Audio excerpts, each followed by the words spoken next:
Good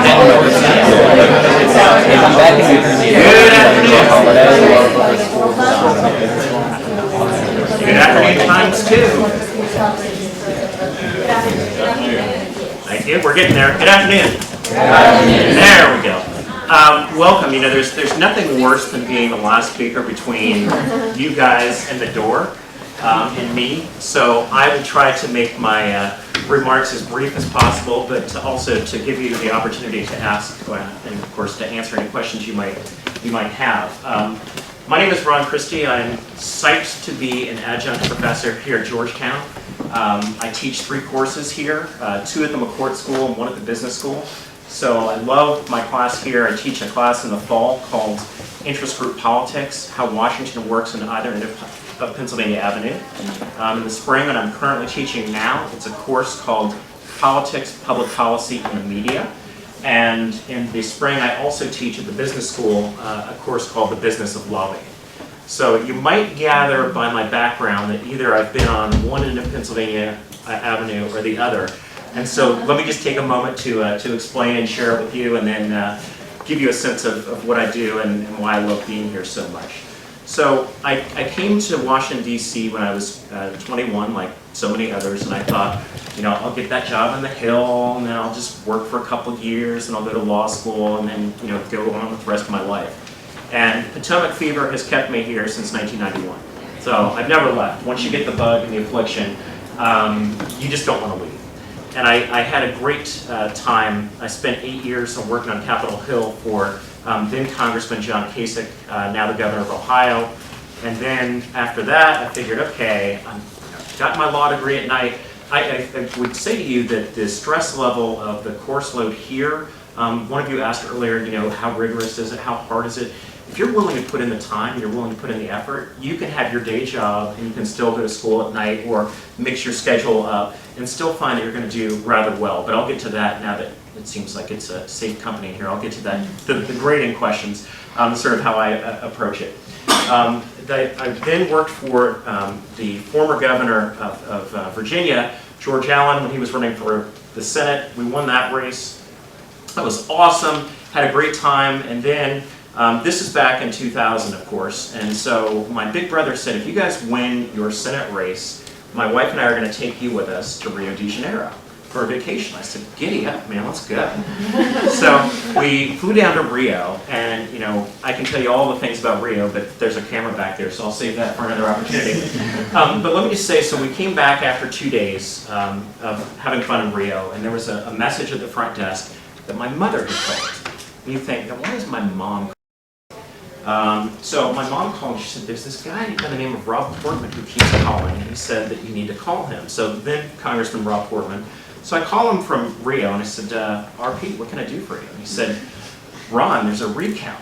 So rewind, we won our election. I got on a plane the next morning and we flew to Rio. The last thing I was doing was watching television, let me assure you. And so I flew back to the United States, I dumped all my stuff down, got in a plane, I flew to Florida, and I was the legal recount advisor for the Bush-Cheney campaign for Northern Florida. And if there's ever a Chad that I don't want to see, it's a hanging Chad, a swinging Chad, a dimpled Chad. No more Chads. But after the Supreme Court weighed in and settled the matter, I was honored to have been given the job when I was 31 to be Dick Cheney's Deputy Domestic Policy Advisor. And there's nothing cooler, I can assure you, than working in the White House. I don't care if it's a Republican, a Democrat, an independent. You just have so much information just thrown at you, which was fascinating. And then I left the Vice President's staff and served as a special assistant to President Bush for 2.5 years after that. And 4 years in the White House, I don't know how these people do it. When I went in, I had no gray hair. Now it looks like this. But the opportunity to really get your arms around policy is fascinating. And so I left, I did the usual, I'm going to be a lawyer for a while, I'm going to be a lobbyist for a while. Then I thought, I think I'm a recovering lawyer. I think I'm a recovering lobbyist. What am I going to do? And I decided, ding, create your own strategic consulting firm and then teach. And so I've been on my own now for 8 years, where I do a sort of blend between crisis communications, public policy, and then the occasional legal advice on the side. And I'm also a political commentator for the BBC. They are just absolutely transfixed with our election, and they have absolutely no idea in Europe what the heck happened over in the United States. And so, so many times, I'm on there several times a week, and they're like, so Ron, Donald Trump, really? And you're just like, yeah, really. And so you go through that, but I found that, really. But I found that my speaking in 30-second sound bites in television has really improved my ability to be a professor here and to interact with my students here, because if you can't clearly, very concisely articulate what you want to say, people just sort of lose you and tune you out into the translation. And so that brings us to our policy discussion. And I thought, what policy discussion can I have with you that I'm not going to bore you to death, but give you a sense of what I do with my students and how we work together. Trevor was absolutely one of the brightest students that I've had here, one of the hardest working, and the best part of it all is that I think the students here, you all, make us so much better and think so much harder, because there's always a question in every class where I'm like, now where in the world did they think of that? And you go home and you're sitting there and it's like 11:30 and you're like, oh, I know. And so my students are always pushing me as much as I push you. So let me talk about my first class, my favorite class that I teach, the Washington ecosystem.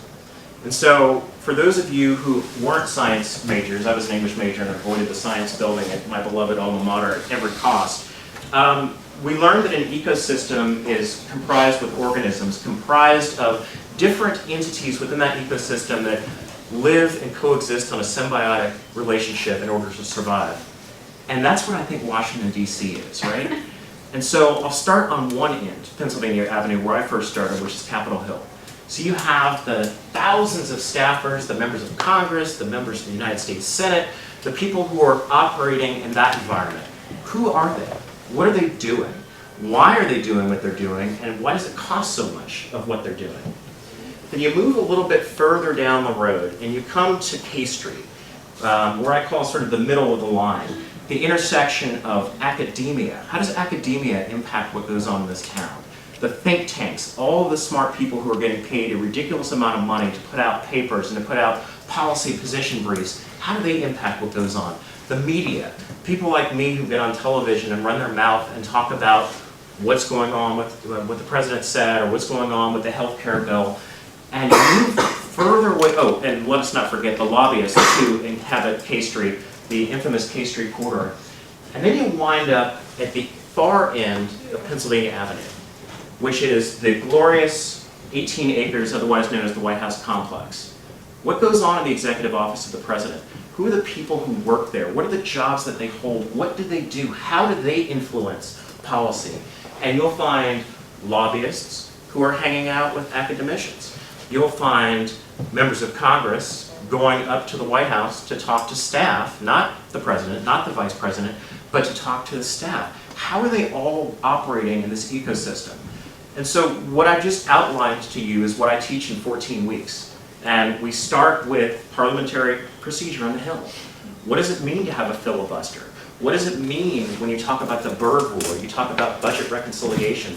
All the terms that, unfortunately for me, I was forced working for the House Budget Committee chairman to learn all this stuff. But how can I teach that to you in a way that's so dynamic, so interesting, that when you flip on and you hear, well, the Freedom Caucus said that they're not going to put this through reconciliation, you instantly go, ding, I got that. I'm with this. Got it. Or when you come to the fact that how do lobbyists actually do what they do? What did Jack Abramoff do that entirely corrupted the system that made Congress decide that they needed to have lobbying reform? Why did they have Chris Shays and Martin Meehan, two congressmen, team up with John McCain and Russ Feingold to pass campaign finance reform? What does it mean when we talk about dark money? What is dark money? What are 527 groups? What's Swift Vote for Justice? So we talk about all those sorts of things. And then we go to, again, the far end of Pennsylvania Avenue and talk about what is the executive office of the president. I mean, I worked on the Hill for almost 9 years. I'd never set foot in there except to go to a bill signing with my boss. in 1997. What's a commissioned officer to the president? Why does the Army drive the president and the Air Force drives the vice president? What is the military? The White House is the most militarized, probably 18 acres by way of hierarchy and the way that they do things anywhere in this town outside of a military base that no one knows about. But you will once you take the class. And so that's the sort of input that I like putting out there to my students. And we're able to talk about things in real time. So last night, for example, we were talking in my public policy, politics, and the media course, we were talking about President Trump's use of the executive order. And how does that work? Like, what is an executive order? How does it work? And is what he's doing with immigration, with what he's doing with climate change, all the sorts of executive orders that he's issuing, are they legal? Are they proper? Will they stand up in court? And so an executive order is a document that is issued by the President of the United States as the head of the executive branch. And it is directed to executive branch employees to carry out the directive that the President has given. It cannot contradict a statute by Congress, and it has to be published in the Federal Register. So you've got a document issued by the President of the United States acting as the head of the executive branch to executive branch employees that cannot contradict a statute written by Congress, and it has to be published in the Federal Register. Okay, that sounds easy enough. So every president since George Washington has used executive orders, and my boss, and I'll tell you a story here, bless you, of the president when he first came to office. President Bush said, you know, I have a real big problem of using frozen embryos for research, for stem cell research. So what should we do? And so in the earliest weeks in the administration, it was a bunch of egghead policy people, lawyers, me, in the room trying to figure out what is the president's legal authority here, how can he exercise it, and what should he do? And we started off of saying all stem cells that were to receive federal money should be used for research. Then it was, well, maybe stem cell lines from a certain period that has a grandfather clause back. Well, maybe we should not allow any. And we kept going on and on and on and on and on. And the president finally decided that he wanted, as of the summer of 2001, to allow the use of stem cells, embryonic stem cells for research that would receive federal dollars prior to that date. Anything after that date, that summer, no dice. And he signed that, and the furor that went on behind that was immense of Bush is trying to hold up research, Bush is trying to do this, Bush is trying to do that. But he directed it to federal employees, he published it in the federal record, and it didn't contradict a statute by Congress, and that's what he did. Then you move forward to the next administration, and President Obama. And President Obama infamously told us if you have a phone, he had a phone and a pen and he wanted to use it. And President Obama used his phone, and he used his pen, and he used his executive authority. And he was very, very interested in protecting the people who came here through no fault of their own, the children of immigrants who had come to the United States, but yet they didn't have legal status. And he was allowed, via an executive order, to order ICE and to order the Customs and Border Patrol not to deport these students, because in his executive authority, he was telling them not to do it. Don't deport these kids. These kids didn't do anything wrong. These kids didn't have any choice in the matter of coming here. That's what I'm going to do. And then you get up to this president and this administration. And President Trump has been right out of the gate of using his executive authority. And I don't need to tell you, he's angered a lot of people as it relates to what he wanted to do with immigration, what he thought he should do to dismantle President Obama's climate change initiative. And I should also point out, with an executive order, any administration, any president can keep it in place, they can amend it, or they can revoke it. And so in the earliest days of the Bush administration, you get the sense that I spent a lot of time in like locked rooms all the time. So they threw all the lawyers in a locked room, and maybe it wasn't locked, but it was small enough, and said, go through every single executive order that President Clinton issued and come up with a determination whether or not we should keep it. I'm like, you kidding me? So there we were, and you literally, and the White House counsel goes to the president, makes the recommendation, and then there you go. And so it's amazing to me how much power a president can have to utilize the use of an executive order to do all the things I told you they can't do. Can't contradict a statute passed by the Congress, but you can sure as heck circumvent it. I mean, Congress, there was no way with the composition that we had in 2001 that they would ever pass a bill to do what Bush wanted to do with stem cells, so he just issued an executive order. And President Obama, we couldn't get an immigration bill, President Obama couldn't get an immigration bill, but he did what he thought was best with his authority, knowing that if he put pretty much what he had in his executive order in a bill and sent it to the Hill, that it wouldn't pass. And we debated my class of, is this legal? Is it ethical? Is it right? Is it an overreach of power? Is it an abuse of power? How does this play out? And so that's really the essence of what I teach. I really enjoy being able in real time to talk about issues and to talk with students about what did we read for class this week. And I start my class every way for all my classes here. I spend the first 20 minutes asking the students, what is it that you read? What is it that we did from the last time that we met last Thursday to where we are now that you read, you saw, you heard that has direct bearing or impact on this class and why? And we have that conversation. Just so it's not some textbook, because believe me, I have some boring textbooks that I have to use. But let's bring it alive. Let's animate this and put this in real terms. And to give you the example there of why is it that you can only contribute $2,700 to a federal candidate running for office? Is that limiting my free speech right?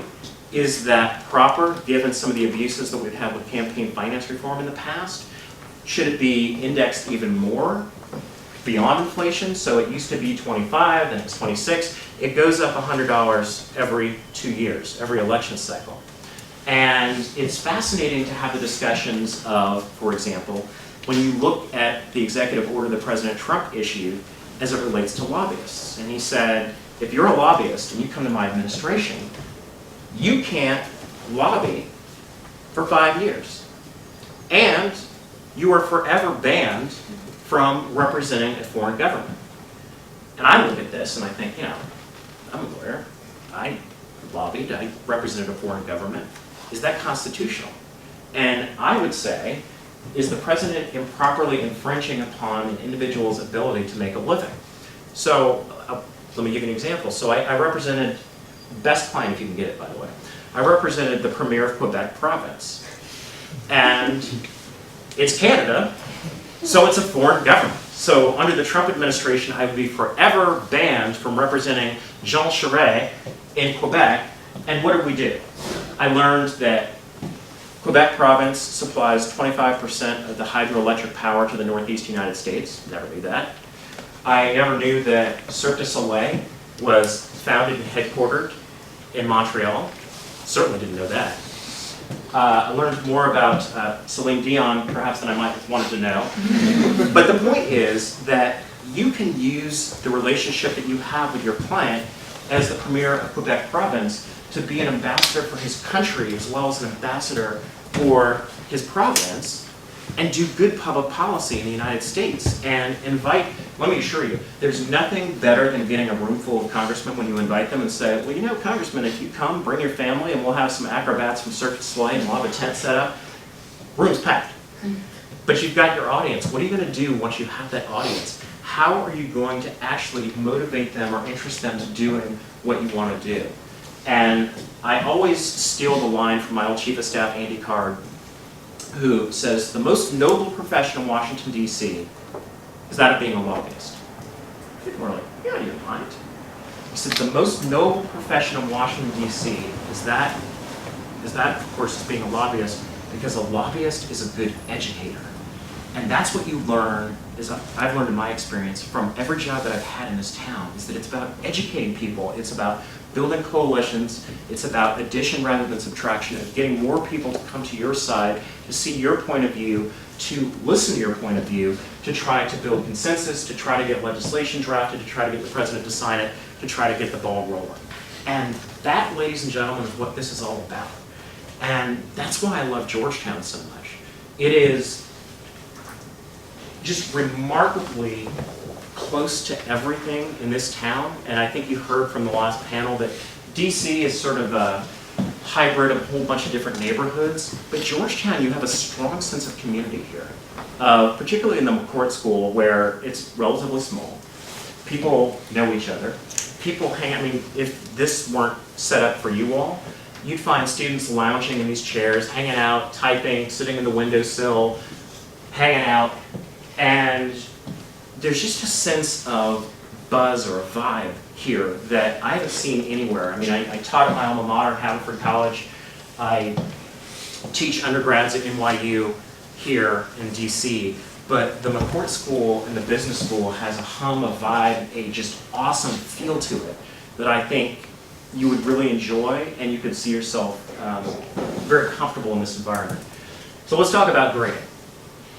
So I look at it, and I think one of the students said it best, that I don't want you to get an A, I don't want you to get a B, I want you to get experience, and I want you to get the knowledge base that you can take from my class and apply it to what you're doing. Now that being said, this is grad school, and you want to do well, and you want to get a good grade. I have found that if you keep up with the work, if you do the assignments, you're going to do very well. And you're like, okay, Ron, what does that mean? That means that it is not hard to get an A at the McCourt School if you're willing to do A work. Now granted, I don't teach the quantitative stuff, so don't ask me about that. But the reading comprehension that you bring to the table is essential.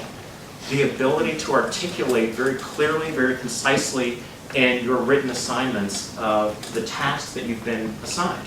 I had a student, wasn't Trevor, last semester, and I say, within this fact pattern, assume the following. And the student did not assume the following. And what the following was, I said, assume the election has not taken place, blah, blah, blah. And the student said, well, President-elect Trump won. I'm like, what did I just tell you in the instructions? Assume for this fact pattern. So as long as you go through the paces of what your professors ask you to do, you're going to do just fine here. The struggle of it is, and I found, and I will throw him in the bus for this, is that they will stay after class and talk your ear off. You guys are so psyched about the material that it's not like, oh gee, it's 6:30 to 9, let us out at 8:55. No, I'll sit and talk until 9:15. I mean, I'll hang around until the last student wants to go, goes. Then I'll go home. And you will find that you will be after things here because you're so interested in what's going on. And let me say two other things I will tell you about. Has anyone spoken to you about the Institute of Politics here? I hear crickets. Anyone? Yes, yes? Yeah. Briefly. Briefly. So I'm on the board of advisors for the Institute of Politics and Public Service. And we added the last line intentionally. So Harvard has the original IOP. I was an IOP fellow, I loved it, great. But we said, no, there's a different component to this. There's more to it than just politics. It's public service. It's serving others. It's the ability to have the chance to help other people and to reach out in the community here and outside of those gates to try to make a difference in someone's lives. And I would encourage you to reach out to us. I think all of our email addresses are on the website, but I'll give you mine at the end anyway. And see if that's something that you want to do. Do you want to be on the strategy team for one of the fellows? I mean, I've been excommunicated by Harvard because I said, you know, love the Harvard experience, love being in Cambridge, but we're going to kick you in a couple of years at Georgetown. And they didn't quite take nicely to that. But seriously, we attract some of the best fellows, the best minds from around the United States and around the world to come to here. Take advantage of that opportunity to learn from them. Former heads of state, former members of Congress, lobbyists, politicos, journalists, you name it. Sit in on a lecture. We do fun things as well of election night parties, debate parties, you name it, the university will pay for it, and it's like that movie Field of Dreams, if you build it, they'll come. If the IOP gets a request from a student or a student group, or can we engage in this or have that discussion, the money will come, and so will you. And so the last thing I would say to you before opening up to you to any questions that you might have is that this is a really unique opportunity for you. And I often wonder, who gets the better end of the stick? Me for getting the honor and the privilege to be able to teach here, or you for giving the really unique opportunity to be a student and to learn here and to blossom here and to make lifelong friends and associations. It's just remarkable. And I can't tell you the passion that I bring to this of, yes, I still have my day job and I do all the other things, but what gets me going is knowing that I'm going to teach on Thursdays and that my students are going to be pushing me around and I'm going to be pushing right back, but that we have the opportunity to engage in that dialogue and have those discussions. And again, I'm not sure who learns more from who. I certainly learn every time I walk out of my classroom every Thursday night, and I hope they have the opportunity to do the same when they walk out with me.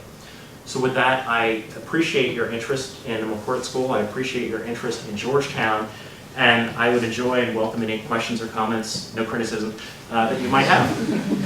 So the floor is yours. See, that's what I get for being a once guy. Going, yes, in the back. So this is more like a fun question. Fun question. I heard you were on House of Cards. I think I actually saw you. Can you talk a little bit about that? I talk about the rigor, the excellence of Georgetown, the hilltop, and you want to talk about House of Cards. Yes, that was me. And at Veep. So the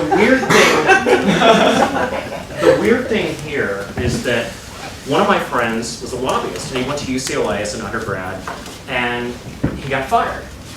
And when he was a student at UCLA, he put himself through college by being a background actor. And so, we'll be honest with you, I've never heard of a background actor before in my life. And so, I got this call from him, and he says, hey, Christie, you watch House of Cards? I'm like, I love House of Cards. And he said, well, they're filming tomorrow, and they were looking for a distinguished looking, so of course my ears perked up, African-American gentleman, and I sent him your headshot. I'm like, where'd you get my headshot? And they want you to do it. And it's literally like you're in the CIA. So House of Cards, they film in Baltimore, primarily. And you get an email that says, show up at this address at this time, go down 2 levels in the parking garage in the green zone, park your car there, hand your ID to the person standing next to the elevator, and then they'll take you up. And so, you know, you say Siri, you know, put it in there, and you drive, so you go to Baltimore. So it's the Four Seasons Hotel in Baltimore, and you park your car on the bottom, and you go up the elevator, and then boom, it's Kevin Spacey. I'm like, oh, hey, how you doing? And it's so weird. So this is 2 seasons ago. This is the season that Claire is the UN ambassador. And they turned the ballroom at the Four Seasons into the United Nations. And it was the craziest thing I've ever seen. Like, that actually looks like the floor of the UN. And so that was day 1. I also learned a very important things I like to eat. There is union food and non-union food. So I wasn't in the union. So I was like, oh great, it's lunchtime, what do we got? I'm like, there's some bottled water and some peanuts. Union food? They had a food truck. Filet mignon, they had chicken, they had burritos. So it didn't take too long for me to recognize, sidle up to your union friends and then have them bring out something for you. My appreciation for House of Cards is how hard they work and how long they take. So we shot the first day 18 hours, and they are so hardcore that they might shoot the same scene with a camera from over here, shooting it this way. And they'll go, we just did that for 5 hours. Why don't we take the camera and put it over this way? And then they'll have you walk. So as a background actor, the other thing I did not know, if you're not part of the union, you're not allowed to talk. But yet, as a background actor, you're having a conversation with people. So the scene of me in House of Cards, I'm in a heated conversation with somebody, but you're not talking. So you're pantomiming that you're talking, and it looks like you're talking, and it seems like you're talking, but you're not talking. You join the union, get to talk. So it was a great experience. It was a lot of fun. Kevin Spacey, the strange thing about him is that he never breaks character on the set, ever. So from my punditry days for doing Hardball, he had a movie, I highly recommend it, it's a great movie called Casino Jack about Jack Abramoff. And he calls Chris Matthews up and says, I like that Ron Christie guy you have on the show. Will you invite him to the screening and the dinner with us? So you find yourself sitting next to Kevin Spacey and you're like, well, this is kind of cool. Very smart guy. And so you walk on the set. Oh, and if you're a background actor, you're not supposed to talk to like the poobahs, right?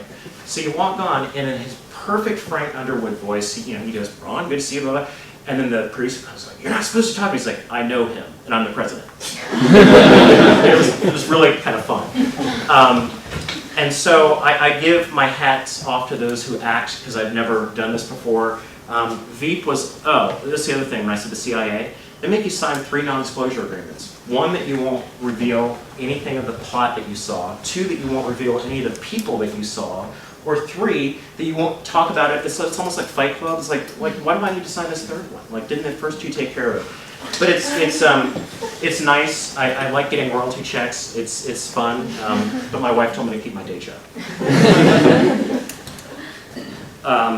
And let me do this also. Let me tell you how unique it is. Let me ask you this: have any of you ever been in the Oval Office before? Yay! We have a hand in the back. What did you do? Have I just been there? Like physically been there? Like, yeah. Yeah. Like you can just do a tour if you know someone who works for the White House. Oh no! Like as in like in there, in the room in there. No, but you still saw it. That's so very cool. Sorry. No. At least I got one hand. I didn't get any questions. We got House of Cards. I try to keep it fun. There you go. It amazes me how truly special that room is, that has been in the same southwestern corner of the White House and has been used pretty much over the course of the last 100+ years. And you know that the White House was built to intimidate. You know that the White House was built to impress. And it always got me looking at a Tony Blair or looking at a foreign head of state the first time that they walk in the Oval Office, and they're just like blown away. And you remark and you think to yourself, well, there's the Resolute desk that has been utilized by every president since Rutherford B. Hayes when Queen Elizabeth gave it to the United States. And it's called HMS Resolute because the United States found an old frigate called Her Majesty's ship Resolute drifting around. We towed it back to England. The Queen had the ship decommissioned, tore down the fibers of the ship, built a desk and sent it to the United States. And to recognize it's been used by every president of the United States ever since Rutherford B. Hayes, with the exception of Ford, Bush 41, who had it in their personal study, but like that's it. And it's only been modified twice since then. I mean, you think 1878, twice. Once was the door that's in the front where John was famously peering out of. They put it there so that you couldn't see FDR's braces on his legs. So they built that and they shut the door. And the second time was Ronald Reagan, who was 6'4", and his knees kept banging up against the desk, so they raised it 2 inches on either side so his knees wouldn't bang against the desk. And it's remarkable. And as a staffer, you sit there and you think, what in the world am I doing in here? Of talking to the President of the United States or briefing the President of the United States in this magical environment. And so I will give you a story. So Bush, let's politely say, can be a little cranky. And the last thing that you want, is to be the last person between Bush and whatever it is he's about to do. And so, of course, for my first domestic policy briefing with him, it was at the end of the day, and he was about to fly somewhere. So I committed 2 faux pas. One, he is a particular stickler about not having your cell phone ring, not vibrate, not ring, not any noise. And so you're sitting in this really small room, and you recognize you can't hide anywhere because it's oval, and of course you go out that way, the Secret Service will shoot you. And you're going through your thing, And I don't even know I'm going to be 100% honest with you. I had no idea what I said. I was like, Mr. President, blah, blah, blah, blah, blah. And then my phone started ringing. He's like, is that your phone, Ron? I'm like, oh no. And so, turn the phone off, and I think I'm going to get fired. And so we're having a good old briefing, and you're sitting there, and you're going through the paces, and you're talking, and you see the trees start moving in the background. And then Marine 1 sort of flutters over and then lands. And the president looked at me and said, hurry up, Ron, my ride's here. And you're like, this is so cool. And so it was a magical experience to work in the White House. And that's the last thing I'd say. Avail yourself of the opportunities to engage with Congress, to engage with the federal government, to engage with the White House, and get the opportunity to just do some real cool stuff that you can't do in any other city, in any other country in the world. So that's it, unless there's anything else. Great, so I'm going to hear, can you tell me a Veep story? Yes. What classes are you going to be teaching in the fall? Do you guys know that yet? Yes, it's already in the computer. So I'm teaching my interest group politics class, the one how Washington, D.C. works on either end of Pennsylvania Avenue. It's already in the books. Sign up. Oh, the ecosystem class? Mm-hmm. Okay. Yes, sir. Do you have any, I'm kind of new to DC, do you have any tips for working a room? Like, do you, for networking skills, what's the best way to, Let me see if I got your question right. So what? So I've, found myself even for the thing after this, although it's slightly different since it's my cohort, but have you, for networking, what do you do to sort of make yourself, what have you done to make yourself stand out, and what can we do to make ourselves stand out to someone like you? Excellent question. I think 9 out of 10, I guess the best way I'm trying to say this is showing up. Most people are like, well, looks like it's kind of lame. I'm tired of pizza. I don't like a keg. Show up. And when you show up, talk. I try to draw out my students. The ones who I think are the brightest ones, the ones who don't say anything or don't say much. Don't be shy. This is not a city to be shy in. It's not a city to be a braggart in, because there are far too many of those that you just want to throw in the towel. But be yourself, be confident, and have something to say. And I think the best lesson that I teach my students is, and particularly as it applies to networking, in Washington, D.C., when you're having a conversation, one person, more often than not, is talking, and what's the other person doing? They're waiting to talk. Listen. Listen to what the folks are saying and actually have a conversation.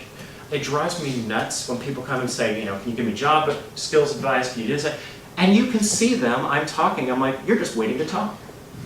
Listen, but show up. Showing up is 9/10 of the battle. And it's also fun for me, the folks that I am willing to hire, the people that I'm willing to mentor, the folks I really want to engage in, they're the ones who ask. I mean, I can't tell you the number of people who've emailed me and said, Dear Christie, I saw you on blank, blank, blank. Can you give me job advice? Hey, if you're willing to find me on my website and send me an email and be that proactive, yeah, I'll respond to that. So be proactive and talk. Anything else? Yes, ma'am. I have a question. So after practicing in quite a few different fields and sectors and kind of having a holistic view of the DC standpoint, what is your hope for teaching? What was it that made you want to teach a group of young people? To be perfectly honest with you, when I was in law school, I thought, I'm in grad school, I'm in law school, this is great. And I found that most of my professors were going through the motions. And I thought, I've had such a rare privilege to have done all the things that I've done. How can I impart some of what I've learned, particularly doing it the wrong way, that I can help those who have a passion for public policy and politics do it the right way and benefit from my experience as well as the mistakes I've made. And I thought, wouldn't it be fun to get a chance to teach? And oddly enough, it was Paul Ghazala, the pundit on CNN. We'd given a speech together at the museum, and he said, hey, Christie, I think you'd be good at this teaching thing. And I had no real idea of how do you apply to be a professor at Georgetown. So Bagala calls up the dean, and the next thing you know, here you are. But it was really my passion for wanting to share my joy of politics and public policy with others. And I mean, don't ask my wife, she'll go, oh God, he's never gonna stop talking about it. But I mean, I love this stuff. It's real. You can really see how doing public policy the right way can make a difference in people's lives. And I'll leave you with this. This is my favorite sort of, I guess, thing I've done. There's been an effort, and this sort of goes to your question of, so John Kasich said, Ron, you're gonna have to learn parliamentary procedure. And I was like, I don't want to do that, that's boring. And he said, well, if you know how the rules of the road go, you'll be able to tell me, and you'll be able to be in a position of knowing how to act when the opportunity strikes. I was like, oh, that sounds lame. So I became an expert in parliamentary procedure. And so I went to the White House, and the vice president, who I started working for first, hands me a Dear Colleague letter. A Dear Colleague letter is written by a member of Congress, and they can send it to all 434 others in the House, or they can send it to all the members in the Senate as well. And it was from John Lewis, it was from John Linder, it was from Max Cleland, and it was from Sam Barandier. And it said, Dear Colleague. And it said, every year since 1915, there's been an effort to have a Black History Museum in Washington, D.C. And in 1915, the Black Civil War veterans marched to Washington, D.C. in support of this museum. And every Congress, since 1915, there's been a bill introduced to have this done. And it's never been done. And so Dick Cheney looked at me and said, what do you think of this? And I said, good to me, sir. He said, well, get it done. And so I went and I sat and talked to the folks at OMB, and we were looking at renovating the Arts and Industries Museum, and the price tag was $175 million. And I went back and I said, Mr. Vice President, they said it's too expensive. And he said, so what did you learn from this? I thought, oh God, I learned I'm about to get fired. He said, next time, don't get rolled by OMB and figure it out. And so I started an inner White House task force of the Domestic Policy Council, the National Economic Council, all these different little things. And we went to the original bill sponsors, and I said, sir, if you want me to get this done, I'm going to need you. So he would roll up in the motorcade, and we'd go to Capitol Hill, and we'd meet with the bill sponsors. And we figured that the way to roll OMB was to create a bill that would authorize the creation of this museum, pick 4 sites in DC, and then let Congress appropriate it and authorize it. But don't make us do it. So we did that. Cheney kept rolling it. And so it was December of 2003. The bill has passed the House. It's the day before the Senate's about to go out and recess. And the darn thing passed the House. And it was sitting in the Senate. And I called up Andy Card and I said, hey, Chief, I said, the bill, remember we were talking about this bill for 2 years. It passed the House. It's going out tomorrow. If the Senate leaves, we're not going to get it done. Then this is something the President wanted done. We didn't get it done. He said, well, what can we do about it? And I said, well, can you ask the President to call Bill Frist and ask him to bring up the bill by unanimous consent? So he's like, okay, and he hung up. About 10 minutes later, he calls back and he goes, you tell him. So I'm running, and of course, running in the White House perimeter, like the Secret Service always thinks you're up to something. So I'm running, get in, and I go to Andy Carter's office, and he goes, come on. And poor President Bush. I would say this about the presidents. Getting a president during the holiday season is the worst time to get them ever, because they've been in holiday receptions where they take 2 clicks with every person. At this point, President Bush had taken 35,000 clicks.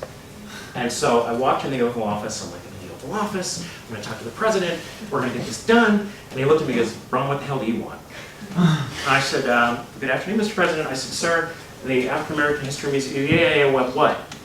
And I said, well, sir, it passed the House, and if you call the Senate Majority Leader and ask him to bring up the bill by unanimous consent, I think he'll do it. He goes, so you just want me to call Bill Frist and ask him to pass this thing by unanimous consent? I said, yes, sir. He goes, get Bill Frist on the phone.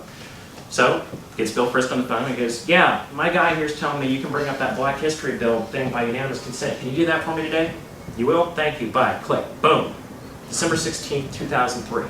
So he does it, the President signs into law, it's done, and every time I write that, I'm like, yes! I'm like, That's why being a policy geek, and you learn this stuff, and you can actually apply it in real life situations. So that's why I do what I do. Anything else? Yes, sir. You just refer to yourself as a policy geek. What role do you think policy geeks play in a political system that's dominated by hyperpartisanship? If you've got the substance, you can roll any partisan if you've got the substance. So, for example, I'm a healthcare guy by background, by training, and it's another torture that Kasich put on me. He said if you learn healthcare policy, you'll always get a job in Washington, D.C. And you can go up to the Hill and negotiate with Senate Democrats and Senate Democratic staff about the Medicare Part D bill. But if you know the substance of the policy better than them, and you understand the intricacies of how this will impact people's lives, of getting low-priced drugs to a senior population, and what does that mean? How many people are you going to impact? How much does that cost? And why is it actually a cost saver and cost driver to the federal government to proceed in this way as opposed to nothing? Then they look at you and are like, oh, I think my boss will like that. And so for us, we had a significant number of Democrats to come on board, but the folks that were the policy geeks could sit in the room and negotiate policy and talk about real life impact of why this is the right thing to do. Not the Republican thing to do, not the Democrat thing to do, but the right thing to do. You get it done. I would add that in this hyper-partisan environment, this is where the Trump administration screwed up, of being partisan, of having written a bill that no one had, Paul Ryan's one of my better friends, so don't tell him I said this, having written a bill that no one had read, that people didn't understand the substance of it, if you take out Medicaid expansion, you're going to lose 50 moderates. If you shave off certain aspects of the bill, you're going to lose the Freedom Caucus. Why don't you start with something of getting everybody in the room, and that, heaven forbid, means Democrats, and saying, what do you want? What do you need? What would be best for your constituency? And instead they put together a hodgepodge that everyone was ticked off. So that's why being a policy geek matters, of understanding the ramifications more than anything else of what it means to real people. That in law school they teach you but-for causation, and but for you passing this bill, but for you working to get this bill done, if you didn't do it, we know what the status quo is because it's nothing, but for you doing that, you can make an impact in people's lives. Yeah, that's the right way to go. Do you think in this work, like having a law degree and an MPP is kind of on a level playing field? I do. I mean, I think being a lawyer, I think a lawyer, it helps someone like me who runs a strategic policy practice of, if you're going to influence a lawmaker, it might help to learn how the laws work. But I think the MPP program here, of the different areas of study that you have to do to get in here and then to get out of here, absolutely. But I would only use this as a stepping stone to your knowledge base of, this will open up so many different avenues for you to pursue, and then you pursue the one that you love. I mean, that's, again, I don't mean to be in my Georgetown pitch, but that's the great thing about this place. I have students from the nursing school who are in my class. I have students from the business schools who are in my class. I have students from all different walks of life, and they come in and they add so much more. And so the ability to come here to get an MPP or whatever your degree is that you're going to pursue, you're going to learn so much more from your fellow students. My last comment to that is having two, well, Trevor last semester, but having two West Point grads in my class, when we're talking about how the media perceives the military and how the media looks at the way that America's gone to war, first under Bush and then under Obama, to have two combat soldiers say, oh, we're in Fallujah, we were watching this on CNN and thought, they're totally getting this wrong. I mean, the breadth of your students and your colleagues who are here, it's just amazing. Yes, ma'am. So you mentioned you teach at the business school, so going in as a dual MBA, MPP, degree student. What's the difference between the types of classes you teach at the MBA side versus the MPP and the environment of the classroom? And so the business school, I'm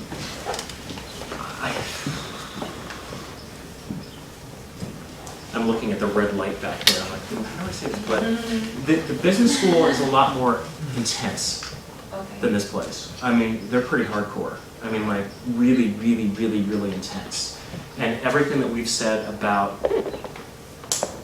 learn the material, learn the subject matter, there are a lot of students at the business school that I swear to you, every semester I send out my syllabus, and within like 5 minutes, it's like, well, Professor, can you explain how I'm going to be graded? Like, boom. Not even, I'm like, I just need a syndicate. And the first response back, I get it every year, of, well, how am I going to be graded? Well, what are you going to learn? Like, I don't want you to get a grade, I want you to learn. But my business school thing is intense. They teach what are called ILEs over there, so it's an intensive learning experience. So I teach my business of lobbying class. It's half a semester's work crammed into 4 days. And it's pretty intense.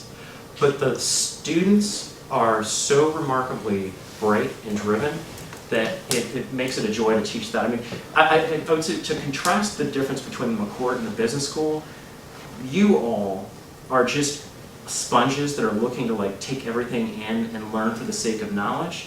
The business school folks have a very, I'm in business school because I want to do this, and I need my MBA so I can go do that. And they're a lot more linear in their thinking, which is not to say that it's a bad thing, but that's my experience of them. And yeah, very, very, very, very intense about how you're going to grade me.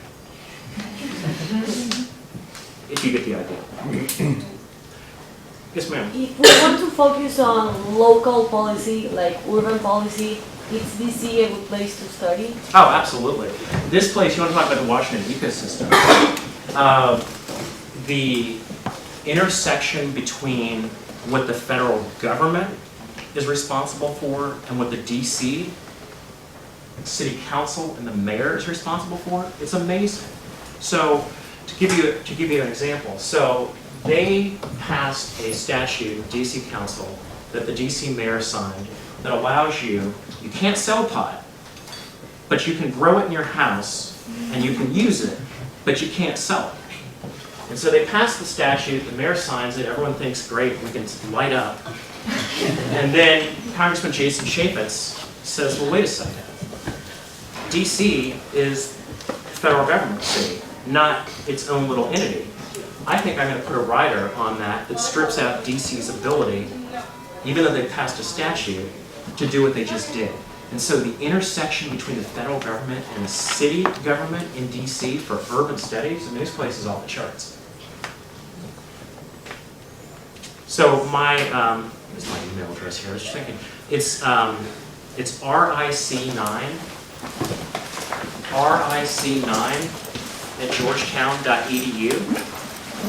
If something comes up that I didn't cover that you wanted covered, if something comes up that you didn't want to say, feel free to drop me an email. And Genuine question. Yeah. The email addresses, I've noticed everyone's writing them up on the board and up on the presentations. Is there some kind of like formula for how they're created based on someone's first and last name? They seem kind of random. they're random. So my name is Ronald Irvin Christie. So Right. I guess that's where they got the RIC part. But the 9, You're probably the ninth one of those initials. exactly right. I mean, it's like It's so weird. it's so random. So ric9@georgetown.edu. Thank you all very much. Thank you.